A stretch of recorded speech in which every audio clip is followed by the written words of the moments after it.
Hi అండి. మేమైతే ఈరోజు సండే రోజు రొట్టెలు చేసుకున్నాం. రొట్టెలు చేయక చాలా రోజులు అవుతుంది కదా. కొన్ని 2-3 రోజులు వాన వచ్చాయి, ఇంకా 2-3 రోజులు బాబాయ్ వెళ్ళిపోయినాం.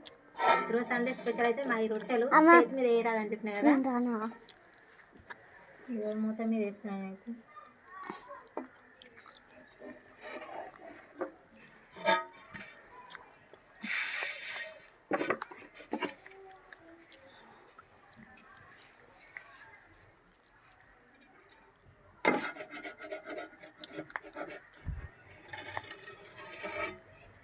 ఓకేనా ఫ్రెండ్స్, చూడండి ఒక్క ముడత రాకుండా మూత మీద అయితే. చేతి మీద కూడా ప్రాక్టీస్ ఉన్న వాళ్ళు వేస్తారు, నాకు రాదు. మంట మంచిగా మండి రొట్టెలు పిండి మంచిగా అయితే ఎన్ని రొట్టెలైనా వేయచ్చు కదా. నేను వస్తున్నా. ఓకేనా.